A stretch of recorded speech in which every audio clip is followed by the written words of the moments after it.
Para abrir a palavra de Deus, Eclesiastes capítulo 3.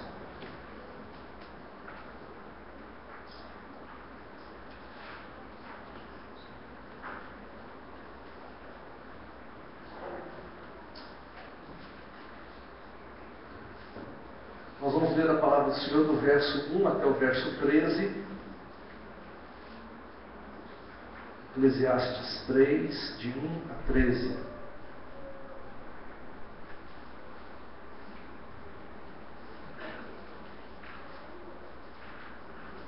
Gente, eu estou me sentindo um verdadeiro pastor hoje.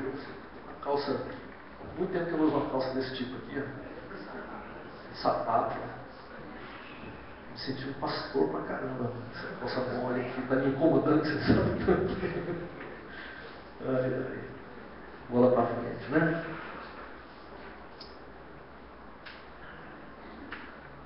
Diz assim a palavra de Deus: para tudo há uma ocasião certa, há um tempo certo para cada propósito debaixo do céu, tempo de nascer e tempo de morrer, tempo de plantar e tempo de arrancar o que se plantou, tempo de matar e tempo de curar, tempo de derrubar e tempo de construir, tempo de chorar e tempo de rir, tempo de prantear e tempo de dançar, tempo de espalhar pedras e tempo de ajuntá-las, tempo de abraçar e tempo de se conter, tempo de procurar e tempo de desistir, tempo de guardar e tempo de jogar fora, tempo de rasgar e tempo de costurar, tempo de calar e tempo de falar,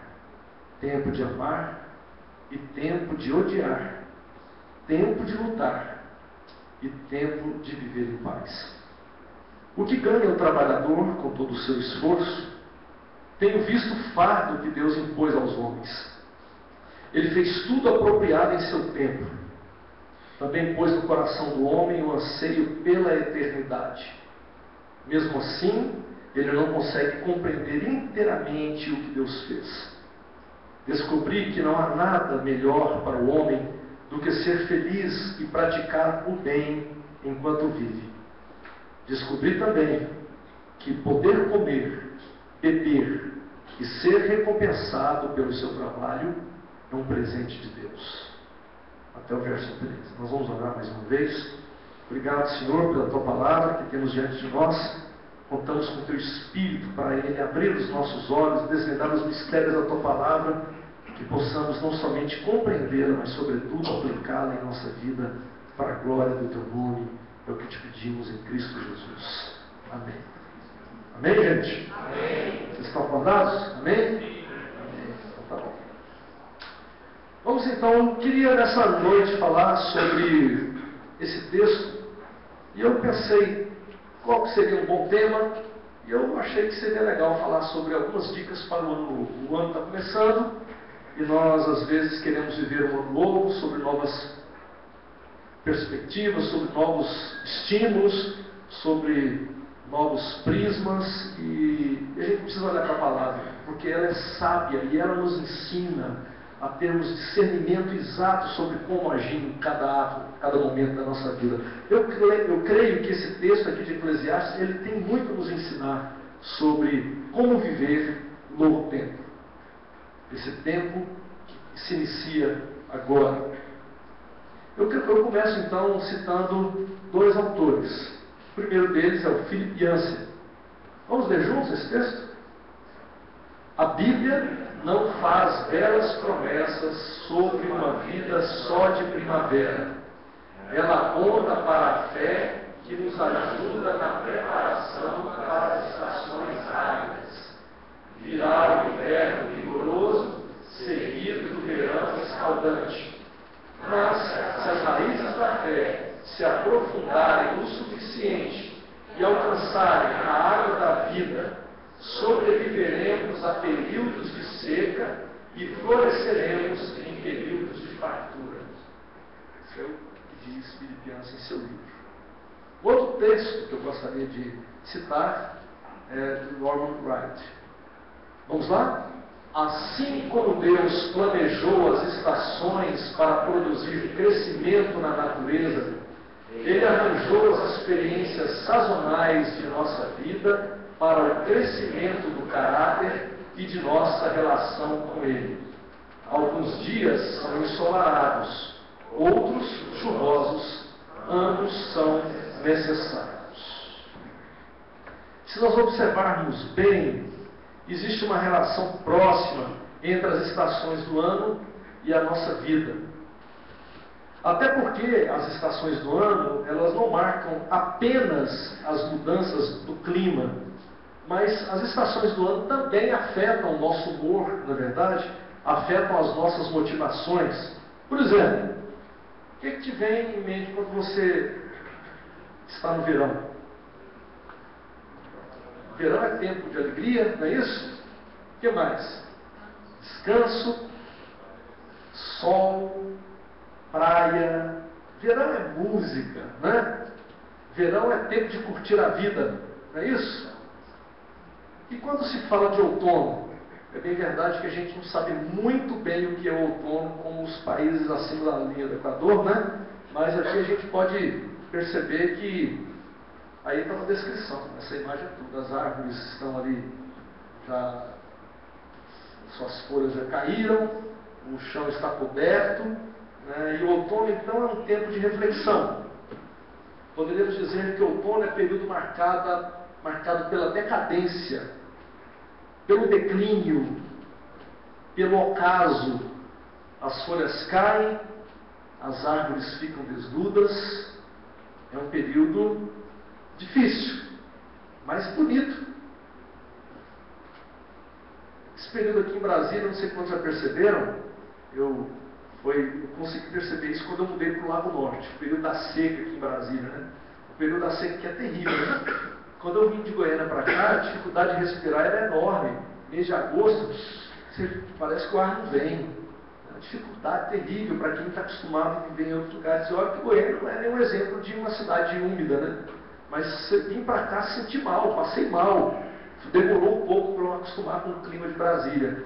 Mas quando eu mudei para o Lago Norte, eu percebi que o tempo de seca em que a cidade fica tão acinzentada é o período em que o ipê floresce, é o período em que algumas tonalidades de cores nas árvores, na cidade, acabam aparecendo que antes não tinha. Por exemplo, é na seca que o sabiá canta. É na seca que o sabiá canta. Algo maravilhoso isso. Ou seja, o outono, nesse caso aqui, tem também a sua beleza. E o inverno? A gente já conhece o inverno rigoroso assim, né? Mas o inverno é tempo do recolhimento. O inverno é tempo de nós nos aquietarmos. Dizem, inclusive, alguns amigos que vivem lá nos Estados Unidos, que é o período em que a igreja mais enche, é o período do inverno. Porque crente não tem outra coisa a fazer a não ser para a igreja. Aí os crentes, para não ficar em casa, porque já ficam em casa o dia inteiro da semana, eles vão para a igreja no domingo. No inverno a igreja está cheia, lá nos Estados Unidos. E o pessoal fala que é muito comum um período de uma certa depressão nas pessoas, até chamado da depressão branca, né, por causa do inverno rigoroso de países onde a neve é rigorosa. O inverno, então, é tempo do recolhimento. O frio exige que a gente busque proteção, e nós somos incomodados por algumas coisas, né, do frio, como, por exemplo, a possibilidade maior de ficar resfriado, de ficar doente, alguma coisa assim semelhante.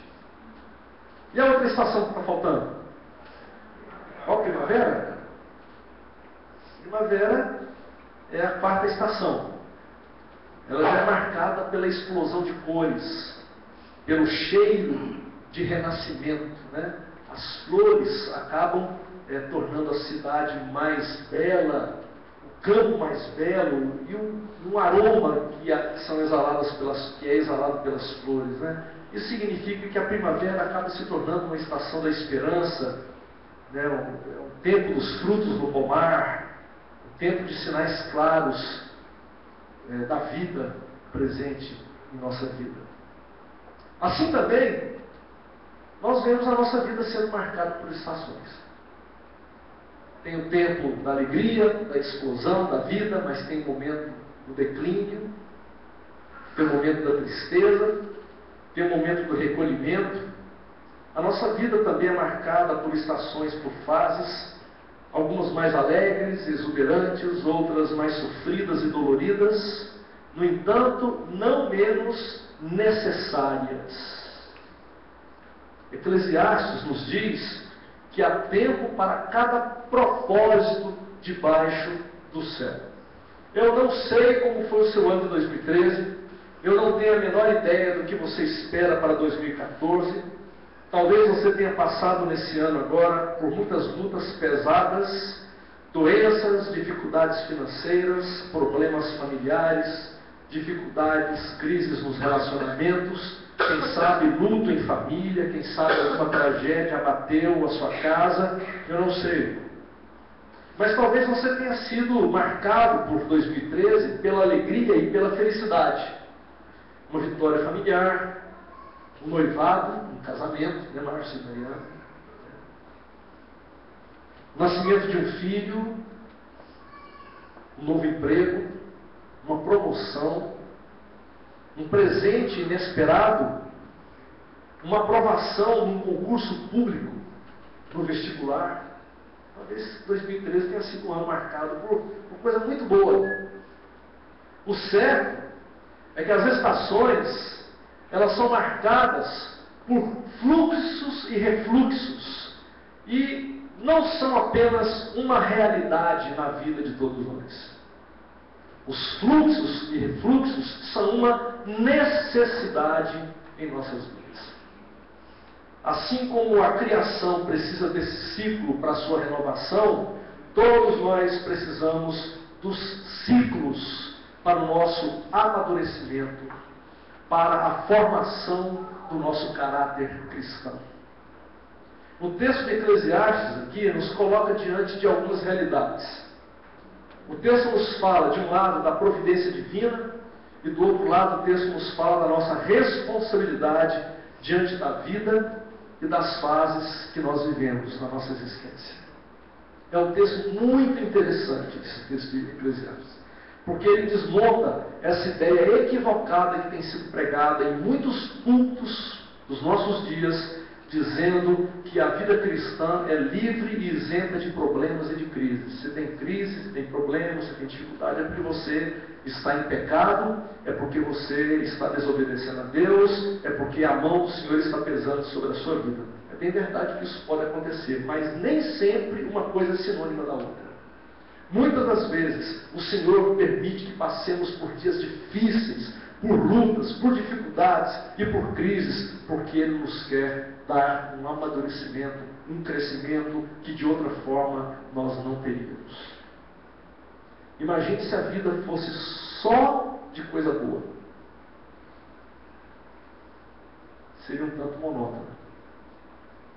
Mas o Senhor, vez por outra, permite que esses fluxos e refluxos invadam a nossa vida de tal forma que a gente fica um tanto perdido no meio de tudo isso, e a gente passa muitas vezes por vales da sombra da morte, e quando a gente sai do outro lado, a gente sai melhor. Porque Deus nos acompanha em nossas crises, em nossas lutas, e Ele está do nosso lado. Sobre isso, a gente precisa lembrar que na Bíblia a gente encontra livros como o livro de Salmos, né? Que é um livro, é um inário, o livro de Salmos, são canções.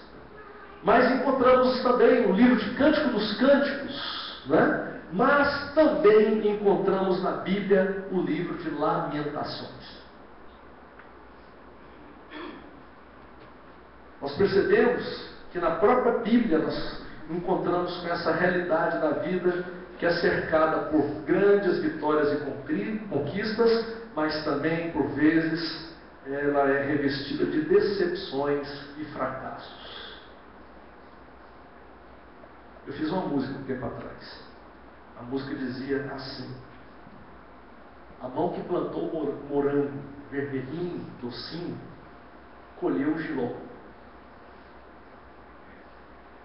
O pé que pisou duras pedras também pisou o suave capim.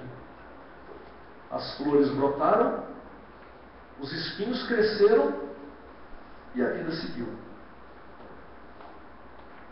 Mais à frente, eu digo nessa música, os lamentos do fundo da alma se igualam aos salmos alegres, quando vemos que tudo é bênção, é fruto da mesma mão, da mão de Deus.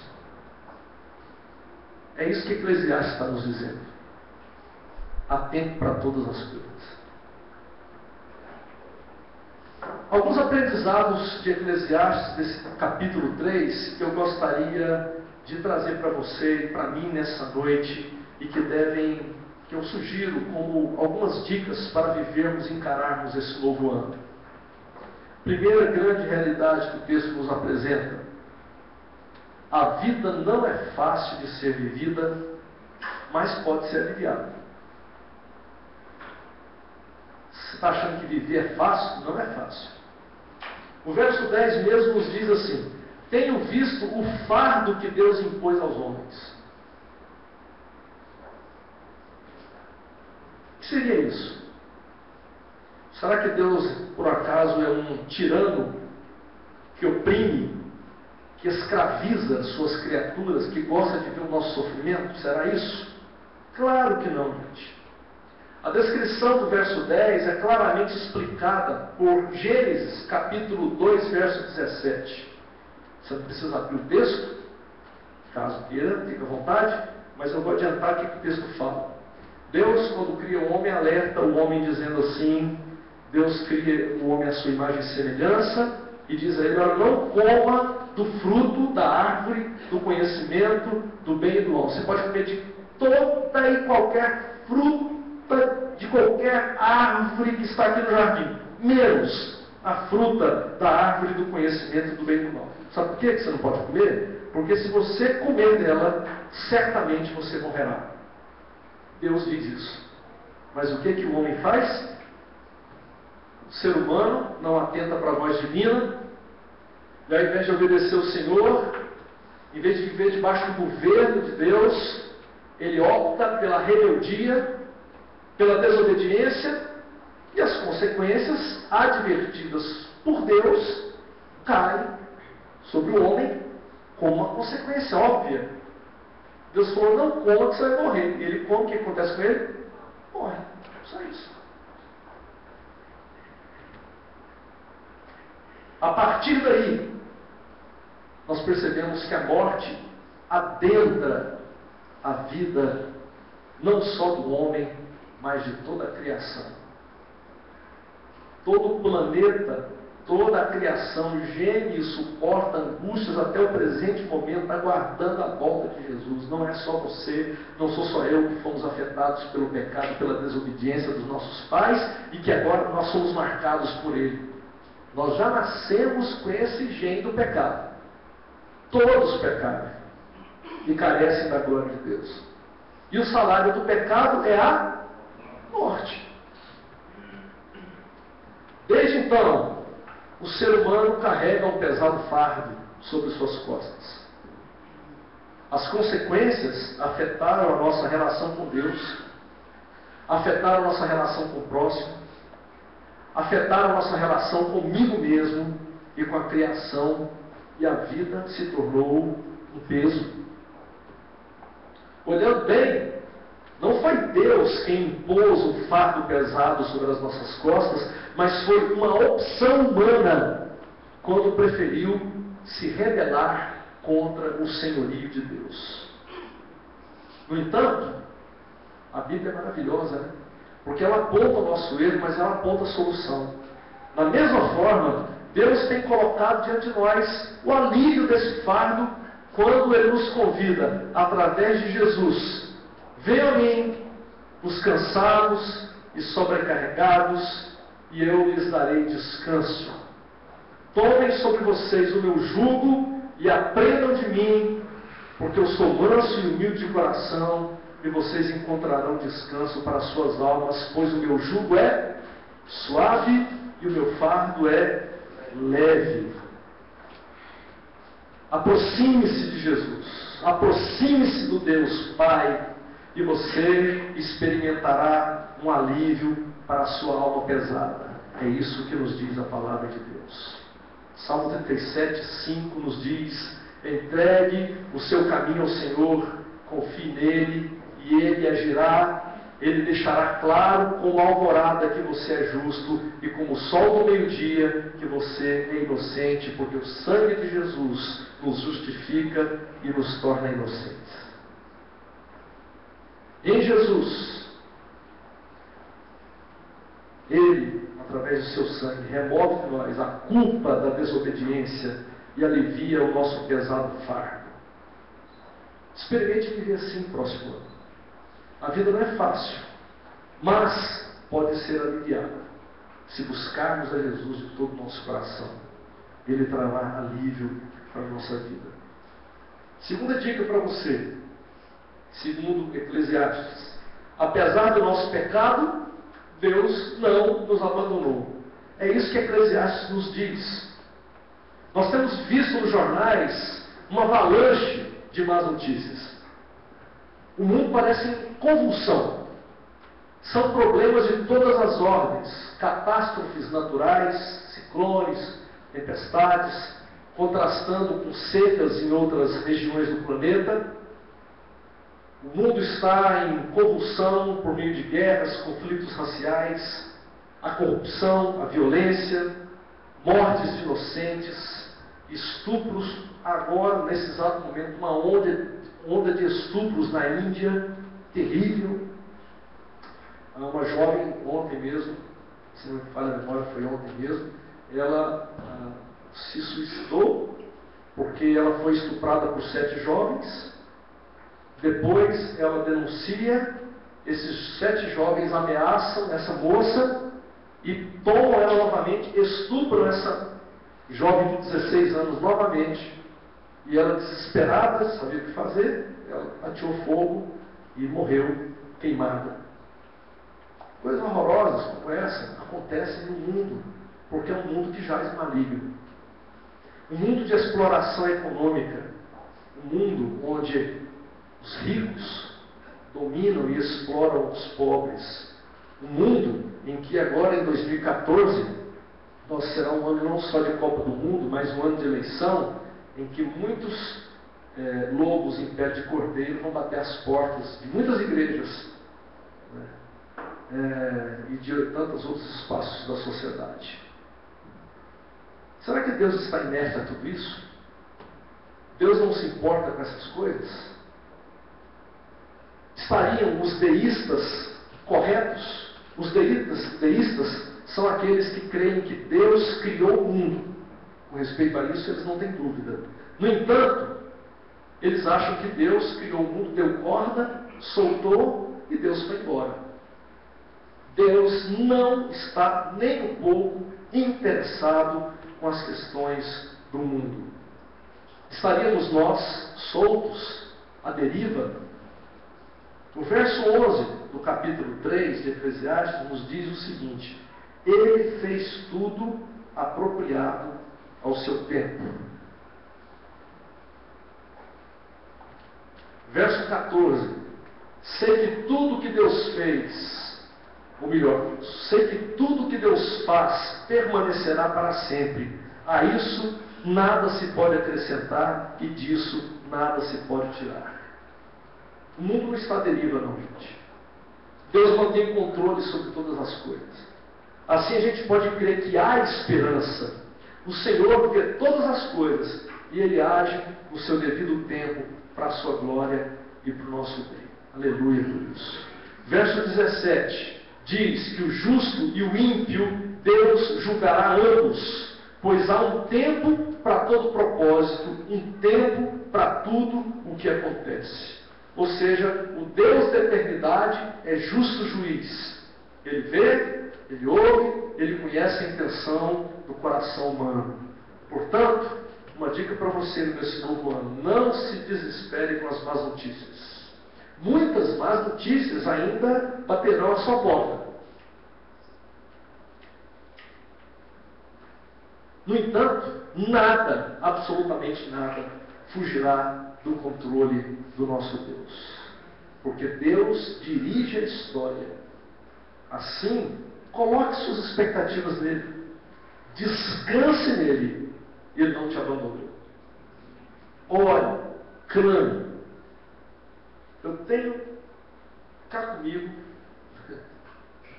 a convicção de que à medida que nós nos aproximarmos da volta de Jesus, a apostasia vai tomar mais conta, vai ficar mais difícil ser crente, as lutas serão maiores, as crises serão maiores, muitos serão enganados. Vale a pena mantermos o nosso coração aceso, a chama do nosso coração acesa na presença de Deus. Busque o Senhor, viva para a glória dele. Terceira dica para o ano novo: entenda que nada nesse mundo saciará o seu desejo de conquista. A gente precisa trabalhar, precisa construir, precisa edificar. Isso faz parte da vida. As conquistas humanas, tanto pessoais como coletivas, são importantes e fundamentais, essenciais para a vida. No entanto, o versículo 22 diz: por isso concluí que não há nada melhor para o homem do que desfrutar do seu trabalho, porque essa é a sua recompensa. Mas, presta atenção no que eu vou dizer, nós jamais encontraremos satisfação completa e total nesse mundo ou no que construirmos. Por que isso? Versículo 11. Deus pôs no coração do homem o anseio pela eternidade. O que significa? Significa que Deus não nos criou para que nós nos satisfizéssemos com a temporalidade dessa vida terrena. Não dá para a gente ser feliz na vida temporal, na vida terrena. Nós somos criaturas feitas para a eternidade. Exatamente por isso que as coisas temporais não podem nos satisfazer plenamente, integralmente e permanentemente. Cada conquista que você obter aqui será precedida por uma sensação de vazio e produzirá em você o anseio de uma nova busca, desejando novas realizações. Somente no Deus eterno, o nosso anseio pela eternidade será definitivamente resolvido. Somente em Deus, o nosso coração encontrará o que sempre deseja, que é usufruir da vida nele. Por isso, nós devemos viver o próximo ano sabedores disso. Pois, do contrário, você vai investir o melhor de sua força e de seu anseio no que é temporal. E você não jamais se realizará vivendo assim. Porque o que é temporal jamais poderá nos trazer a plenitude da realização. Temos que viver, temos que construir, temos que edificar. Mas a eternidade está em Deus. E por último, concluindo, viva a vida responsavelmente. Versículo 12. Descobri que não há nada melhor para o homem do que ser feliz e praticar o bem enquanto vive. A vida é um dom de Deus e deve ser vivida intensamente. Se por um lado a satisfação total e completa somente será experimentada na eternidade, nós precisamos viver a temporalidade de maneira responsável. Isso implica em responsabilidade para comigo, mas responsabilidade também para com o próximo. Eu busco a minha felicidade enquanto pratico o bem aos que estão ao redor. Na verdade, a minha completa felicidade terrena, ela só será alcançada vendo o mundo ao meu redor sendo transformado. Você não vai ser feliz pensando só em você, egoisticamente. Por isso é que o Evangelho é fundamental nesse mundo. Comer, beber e ser recompensado, diz Eclesiastes, pelo trabalho, é um presente de Deus, não só para mim, mas para todas as criaturas de Deus. Quando o mundo estiver completamente saciado, comendo, bebendo, trabalhando, certamente a felicidade alcançará o maior número de pessoas. Quando eu vivo responsavelmente nesse mundo transitório, eu revelo o mundo o amor do Deus eterno. Quando eu manifesto ao mundo o amor de Deus através das minhas ações, eu vejo transformações acontecendo ao meu redor. Eu não posso viver pensando só em mim. Querido, querida, que 2014 seja um tempo assim. Um tempo para descobrirmos essas realidades diante de Deus. Descobrirmos que Deus alivia a nossa vida pesada, que apesar da vida repleta de lutas, Deus não nos abandonou, que só encontraremos o sentido verdadeiro da vida em Deus e que devemos viver a vida que Deus nos deu responsavelmente. Encerro dizendo só uma coisinha mais. Os fluxos e refluxos. Versículo 2. Tempo de nascer e tempo de morrer. Há tempo de plantar e há tempo de arrancar o que plantou. De alguma forma parece que o autor aqui está colocando um lado positivo e logo depois marcado por um lado negativo. Como, por exemplo, o tempo de procurar e o tempo de desistir. Mas é interessante o versículo 3. Existe o tempo de matar e o tempo de curar. Assim como existe o tempo de derrubar e o tempo de construir. Talvez você, em 2014, precisa curar alguma coisa que você matou. Talvez no ano de 2014 você precisa reconstruir algo que você derrubou. E o Senhor faz isso. É interessante, eu estava lendo o texto bíblico e percebi que começa com um lado positivo e depois um negativo. Mas aqui, nesses versículos e alguns versículos, parece que o autor, ele mostra exatamente esse fluxo e refluxo. Agora ele está mostrando um lado negativo e um lado positivo de algumas coisas. Talvez por alguma ocasião na sua vida, por alguma razão, você desmanchou algo que Deus quer restaurar. Talvez você matou alguma coisa, algo, algum sentimento, mas Deus quer curar. É tempo de buscarmos no Senhor esses milagres que Ele pode realizar em nossa vida. Que Deus faça isso para a glória dEle em nosso coração. Que Ele nos abençoe. Amém. Quero chamar os presbíteros da igreja. Quero convidar também o pastor Richard Werner, que está aqui com a gente, visitando com sua família, participando conosco desse culto. É uma honra, um privilégio muito grande tê-lo aqui. Eu convidei o Richard para participar conosco da ceia do Senhor, ministrando a ceia a nós. E nós vamos fazer isso nos próximos minutos.